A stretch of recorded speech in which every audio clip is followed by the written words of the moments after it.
Tiga. Oke, Assalamualaikum warahmatullahi wabarakatuh. Welcome to our viewers and also the Honorable Mem Lina who has taught the course Basic Prose so we can complete our presentation materials. As this video progresses, we will discuss material regarding irony and them.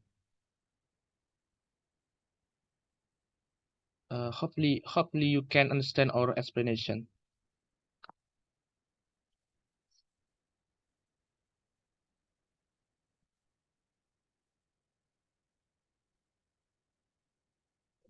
Introduce us from group 4. We are from group Orange and the members of group 4 is Sena Rema Yesika, Putra Wijaya, Siti Nurhaliza, Muhammad Faisal, and Sylvia Maharani. And now we get into the discussion, and please enjoy the video. And now this slide will be present by Sena Rema Yesika. Thank you, moderator. Okay, guys, here I will explain about the definition of irony and types of irony. What is irony? Irony is literary device in which the reality of situation is opposite of expectation. The key here is opposite, not just different. This incongruity can be found in language, what we say versus what we mean, or circumstance, what we expect to happen versus what actually happened. Irony is also one of the most misunderstood concepts, and most people call something ironic when it's surprising, different, or coincidental. And why writers use irony? Irony is born when what seems to be is the opposite from what is. This contrast between expectation and reality is what makes irony such a rich device to use in storytelling. And there are three main types of irony. Number one is verbal, situational, and dramatic. Each type fulfills a different function in storytelling, as do is of the various subtypes within those categories. So without any further ado, let's just into our first main type of irony. Number one is verbal irony. Verbal irony is the most common type of irony because it's tied directly to language which we use every day. For example, when you get an F on your term paper and say, wow, I did a really good job on my term paper. That is the verbal irony. And then within the verbal irony, there are four subtypes. Number one is sarcasm. Sarcasm is an ironic statement meant to mock or ridicule another person. The amount of cruelty can range from light-hearted joking to downright nasty. Basically, sarcasm is verbal irony when used to belittle or ridicule someone else, not yourself. For example, let's say you bake a pie that's horrible and say, wow, I'm such a good baker with the right tone of voice. Everyone listening would know you were using pure verbal irony. And then when someone else bakes a similarly inedible pie and you say, wow, you're such a good baker, that it's sarcasm. And the next is understatement. Understatement is when you say something to intentionally downplay what you actually mean. If verbal irony is saying the opposite of what you mean, understatement is simply saying less of what you mean. Number three is overstatement. you use language to exaggerate your intended meaning. These statements count as figurative language and are not meant to be taken literally, also known as hyperbole.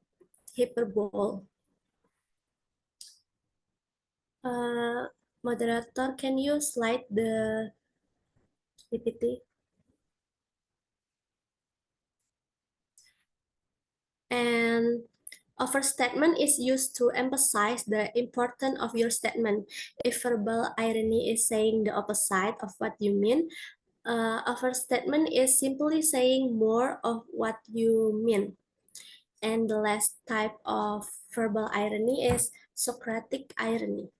Socratic irony occurs when you feign ignorance in order to get someone to admit something. And in other words, is playing dumb to catch someone in a lie or to confess to something they wouldn't otherwise confess. Thank you.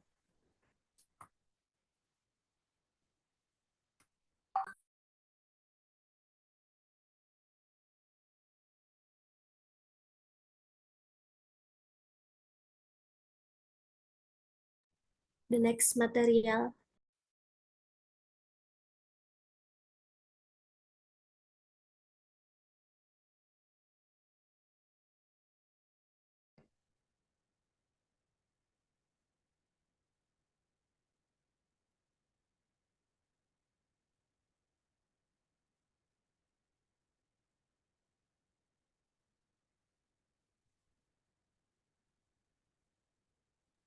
Okay, the next material will be present by Putra Wijaya.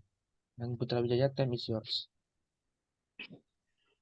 Okay, thanks for moderator. I will explain about situational irony, the second types of irony, and the third irony is dramatical irony. The first one is about situational irony.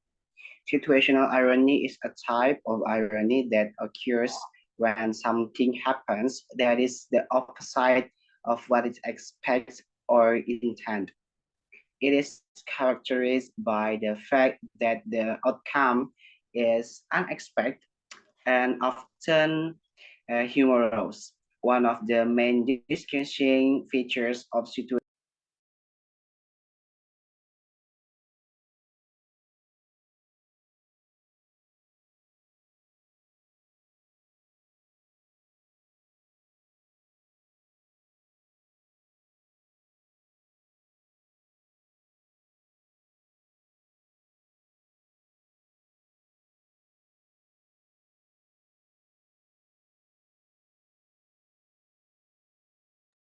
Sorry, maybe Putra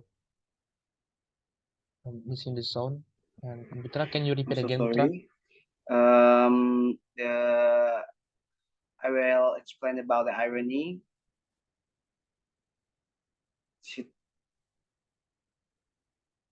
For the example, when the Turkish police create a rainbow with their water cannon is an attempt to stop the gay parade because it was considered ironic. But the policeman did not intend to be ironic when opening water cannons.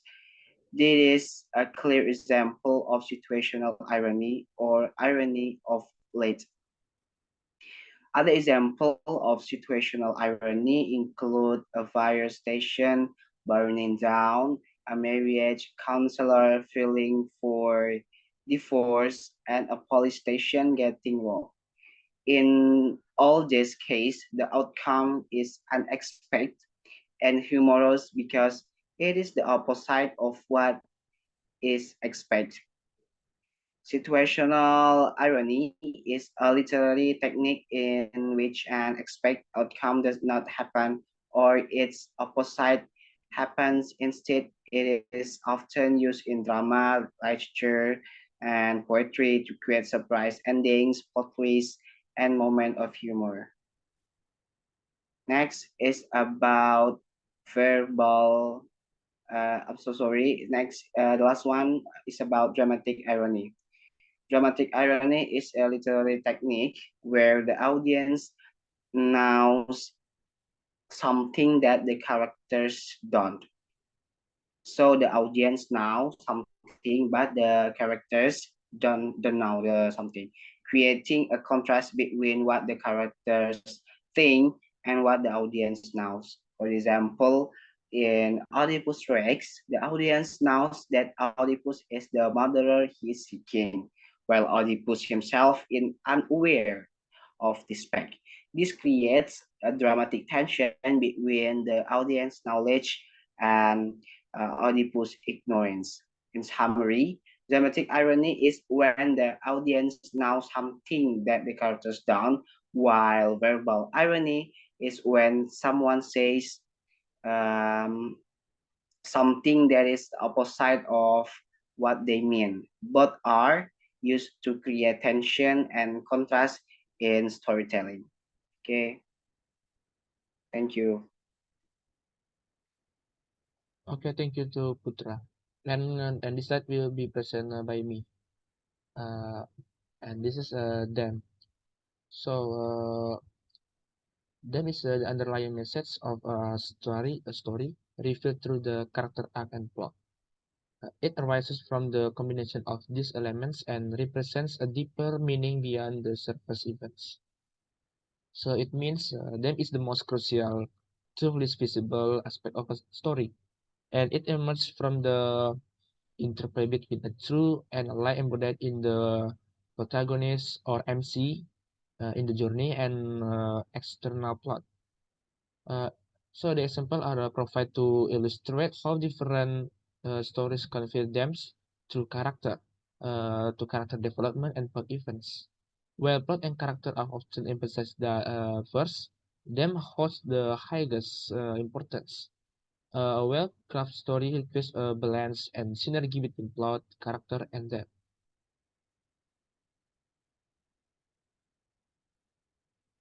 And so them is a different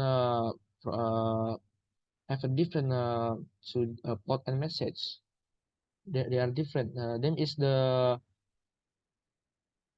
uh, uh, if we see in the plot, using plot is to prove them in the story. So plot describes the events while the them conveys the underlying message. And the synergy of the second, both of these them and plot are intertwined, and a strong plot showcases them, while clear them gives a purpose to the plot. And there also a crucial question for this.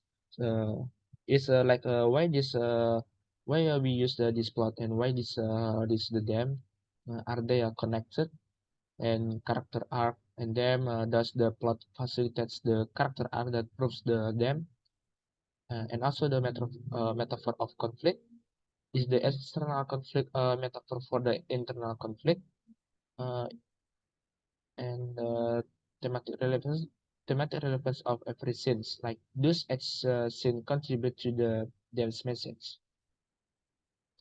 And the second is a message. What's the difference message from them? Uh, them is a general principle explored throughout the story message in specific. Uh, and mean example the them in action relevant to the character situation.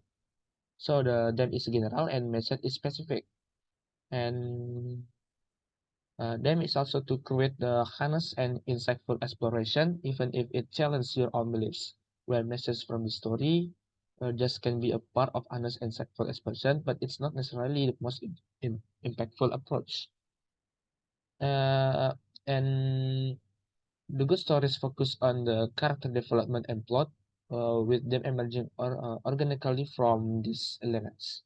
It provides examples from various novels to illustrate the difference between them and the message. Uh, and if you want to make them in your story, you have to focus on your character internal struggle, what drives them, and what are they willing to sacrifice, and how will they change. So the character journey will naturally reveal a unique thematic core, the depth. And you have to explore familiar themes in a fresh context. So honesty is the key start to the representation of character, situation, and consequence. And remember, finding a unique theme is not about creating something completely original, but rather about expressing familiar themes with honesty, personal connection, and fresh execution. And this is the step of them. This slide will be presented by Siti Nurhaliza. Okay, Siti Nurhaliza. Oh, I'm sorry. It's not Siti Nurhaliza. This slide will be presented by Sylvia Maharani. And Sylvia Maharani, time is yours. Okay, thank you, moderator. I will explain steps to finding a theme in a literary works. The first one is text analysis. Text analysis, to analyzing the text thoroughly to identify motive, characters, dialogues, and other elements that may carry a particular message or idea. Number 2, consider context. Pay attention to the historical, cultural, and social context in which the literary works was written or takes place. 3, patterns identification. Look for patterns or repetition that appears in the story, be it in the plot, characters, or settings. 4, characters analysis. Analyze the development of the main and supporting characters in the story to see how these changes reflect possible themes. 5, examine story structure. Examine the structure of the story, including the beginning, middle, and end, how these elements contribute to the development of themes. 6, look for narrative message. Pay attention to the message or teachings conveyed through the narrative dialogue. This message often reveals underlying themes. Next.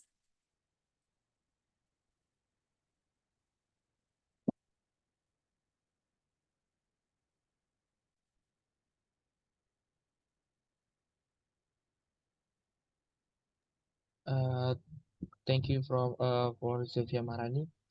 And this slide will be presented by Siti Nurhaliza. Siti Nurhaliza, time is yours. Okay, thank you, moderator. I will explain the types of theme. The first one is unmistakable theme. Some stories have a clear and unmistakable theme, often summarized in a moral or message. 2, commercial fiction theme. In commercial fiction, the theme is usually obvious and may serve as a straightforward moral lesson or message. And 3, literary fiction theme. In literary fiction, the theme is not always obvious, and it may go beyond a moral or message. The text use hymns a clean, well-lighted place, an example, emphasizing that the theme may be derived from the thought, feelings, and underlying meaning rather than explicit events.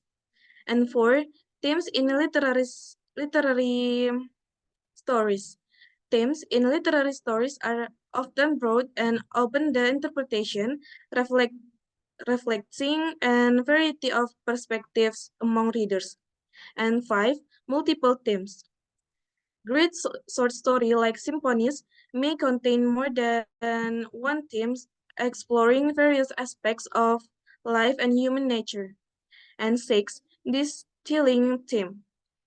The process of distilling a theme from a story involves considering elements such as character development, changes, realization, general observation about life, and the use of symbols or significant objects. And 7, abstract themes. Sometimes, themes are described in a larger and more abstract sense, such as loss of innocence or initiation into maturity. But the text suggests focusing on the specific insight revealed by the writer. And 8, stating themes. The text encourage the effort to state themes as a means of making readers more aware of their understanding of a story, even if themes may not always be easily summarized. And next,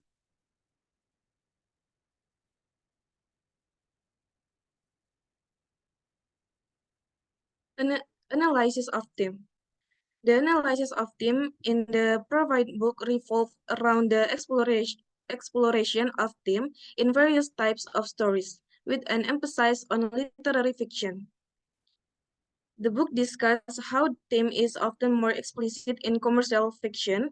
The book where it can be like a neatly trust rope tying together the story.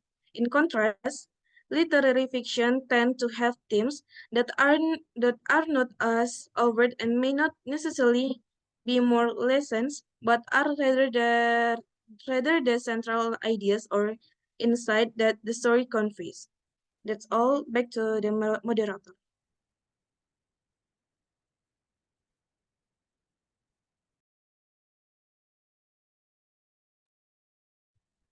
All right, thank you, Siti Nurhaliza. And we thought this is the end of our presentation. And thank you to the viewers who get their free time to watch. And I hope you all understand what we explained. And sorry if there are some mistakes that we accidentally made.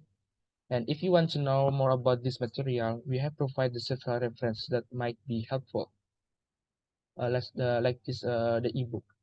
And or if there is something missing, and thank you to the viewers who are willing to provide the comments below on this video presentation. Okay, and thank you very much for everyone watching. Assalamualaikum warahmatullahi wabarakatuh.